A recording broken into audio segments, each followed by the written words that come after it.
After nearly 20 years out of the spotlight, Sisqo has finally broken his silence, revealing the real reason he was pushed out of the music industry. And trust me, his explanation will leave you stunned. Once hailed as one of R&B's biggest forces, he quickly found himself blackballed, a harsh reminder of just how ruthless the music business can be, especially when an artist refuses to play by its rules. So grab a seat, because you're about to get the full breakdown of what really went down with Sisqo's career in the mid-2000s, and the events that triggered his sudden downfall. It began with whispers from executives labeling him too difficult to work with. Then came the rumors about his sexuality, followed by damaging accusations about his personal life. Before long, his image was shattered, and his career started unraveling fast. In the end, Sisqo never fully bounced back. He stepped away from the limelight to deal with personal projects and private struggles. But for anyone who wasn't around when Sisqo ruled the airwaves, make no mistake, he was an artist way ahead of his time. His electrifying music and fearless fashion didn't just make waves, they set trends that would go on to inspire future stars like Chris Brown, who borrowed heavily from Sisqo's unique style and sound. But according to Sisqo, his refusal to play nice behind the scenes cost him everything. He admitted to cursing out a top record executive, and just like that, he was blacklisted. "Damn, okay, it was Lior. There, you happy?" he once confessed, finally naming names. Now, here's the thing. Sisqo believes he was one of the first to ever be blackballed in this way. "I was black, and I was on. I think I started it," he said, claiming the industry shut him out the moment he broke rank. For starters, Sisqo was best known for his explosive 1999 album, Unleash the Dragon, home to massive hits like Thong Song and Incomplete. If he had been allowed to keep that momentum, there's no doubt he could have gone down as one of the greatest R&B icons of his generation. But not everyone wanted to see that happen. So let's rewind. Born Mark Althavan Andrews in November 1978 in Baltimore, Maryland, Sisqo grew up in a traditional black household. His parents, Alonzo and Carolyn Andrews, raised two kids, Sisqo and his older sister, Donisha Alava. His father, an electrician, assumed Sisqo would follow in his footsteps and even enrolled him in a vocational high school to learn the trade. But fate had other plans. It was there that Sisqo crossed paths with Larry Anthony, James Woody Green, and Tamir Nokio Ruffin, three classmates who would later become his lifelong bandmates. His friends started calling him Sisqo because of his curly hair, which gave him a Latino look. The nickname stuck, eventually becoming his stage identity and brand. By 14, Sisqo and his three friends officially formed a group called DruHill, named after the local DruHill Park in Baltimore. Sisqo naturally took center stage as the lead performer, and the group began hustling, performing anywhere in the city that would book them. But those early days weren't easy. To make ends meet, all four members picked up minimum wage jobs at a candy shop called The Fudgery. There, they stirred fudge, served customers, and sang together while rehearsing for upcoming gigs. It was the perfect grind, earning money while sharpening their craft and chasing their dream. Just 2 years after graduating high school, DruHill's big break finally came. In 1996, at only 18 years old, the group was signed to Island Black Music Records, a label founded by industry executive Hiram Hicks. Their first major release would be How Deep Is Your Love? But the journey started a year earlier. In 1995, the group briefly experimented with gospel music. Afterward, their manager encouraged them to take a leap and head to New York for a talent competition. At first, they weren't sure, but they went, and that decision changed everything.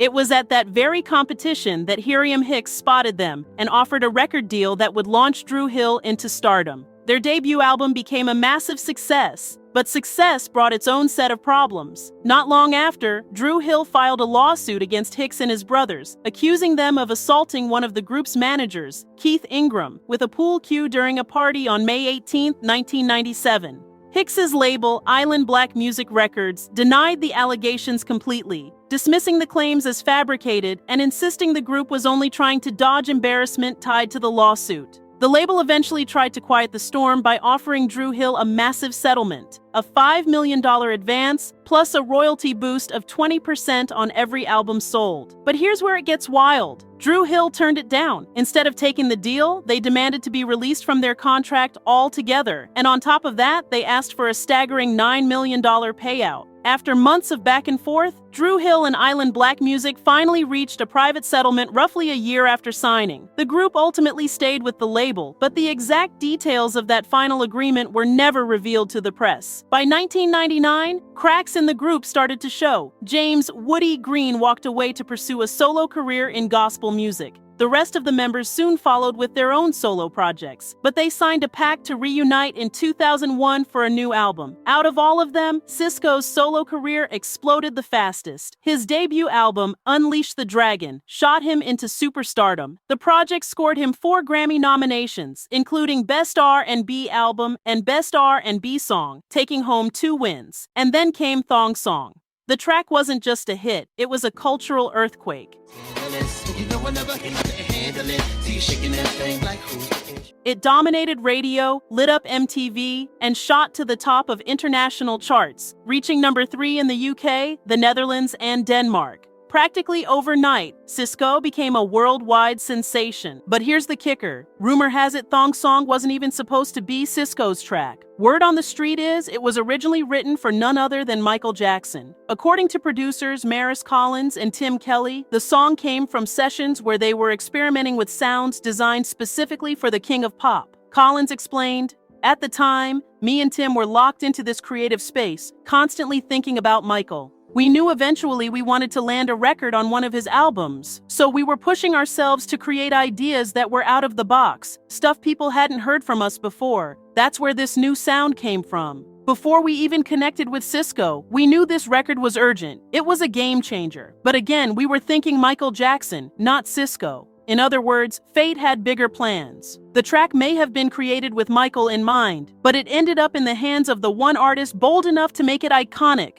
Sisqo's voice, energy, and over-the-top personality turned it into the perfect storm at the perfect time. Here's how Sisqo himself explained it. I wanted people to feel happy the second they heard Thong Song. On the surface, it sounds simple, but musically, it's way more complex. I had some of the same people who worked on Star Wars help with the strings. I studied a lot of classical music before we laid down that section. Originally, the song even had a Beatles sample from Eleanor Rigby. I basically had the whole record mapped out from the jump, but just as Sisqo was riding high on the success of Thong Song, a bombshell lawsuit came crashing down. Ricky Martin's team filed a case against him, claiming that Sisqo had ripped off the phrase "Livin' La Vida Loca" for his own track. Martin's lawyer demanded a huge payout, arguing that Sisqo had stolen the interpretation straight from Ricky's smash hit. Think about it, an artist being sued over 4 words in a song. Wild, right? But crazy as it sounds, Sisqo ended up having to pay up, which hit his finances hard at the time. And here's where things really start to spiral. The second Sisqo tasted massive fame, it was like trouble had him on speed dial. His popularity skyrocketed so fast that many thought he was destined to be the next Michael Jackson. But Sisqo's biggest strength, his loyalty to his roots and his community, also became a weakness in an industry built on politics and power plays. Soon, major executives like Leor Cohen started clashing with him. In a later interview, Sisqo reflected on the fallout.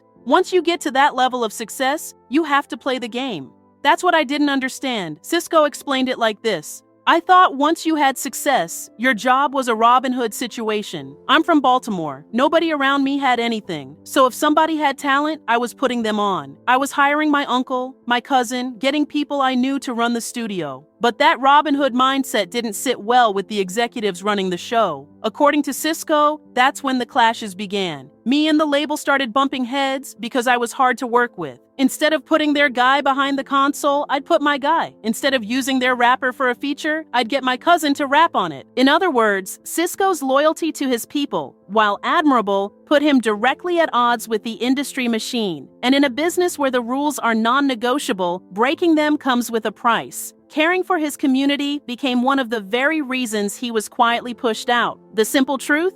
Sisqo wasn't playing their game, and instead of bending, the industry bent him right out of the spotlight. But here's the thing, he was never one to play it safe. Sisqo constantly tested the limits of what was acceptable, and his label hated it. Take his iconic look, for example. Everyone remembers his platinum blonde hair. But when it came time to film the video for Tell Me, the label tried to order him to dye it back to black. Sisqo flat out refused, insisting his platinum hair was part of his identity. After a heated back and forth, he reluctantly agreed to the label's demand, at least on paper. But here's the scoop. During the Tell Me video shoot, Sisqo snuck away, grabbed the dye, and bleached his hair back to platinum blonde. You can imagine the outrage when executives saw him walk back on set with his signature look. Furious, they warned him his hair would ruin his career. And as the story goes, they eventually followed through on that threat. What they didn't realize was that fans loved the platinum look. That bold hair, along with his flashy style, set Sisqo apart from every other R&B singer of his era. But the same style also fueled rumors, speculation that he was gay, sparked by his fashion, and yes, that blonde hair. Sisqo shot those rumors down, saying he was confident in his masculinity. The gay rumors were always unwarranted. I guess people thought that because my hair was blonde. But now, everybody's dyeing their hair blonde. Everybody's rocking leather. Everybody's doing what I was doing back in the day. Are they gay too? Nobody asks them that, but they asked me. I'm just a trailblazer. I take risks because I'm not insecure about myself or my manhood. I'll do whatever I feel like to express myself as an artist, and I think I did it first, so younger artists today can express themselves without fear of being labeled. Still, the rumors only grew louder when Sisqo appeared on Celebrity Big Brother, wearing a black thong with his genitals fully exposed. Sisqo later explained that his infamous Celebrity Big Brother stunt wasn't random. There was actually a challenge to crown the hunk of the house, and he decided to take the risk, hoping the reward would outweigh the backlash. But instead of boosting his image, the drama sent his career into a tailspin.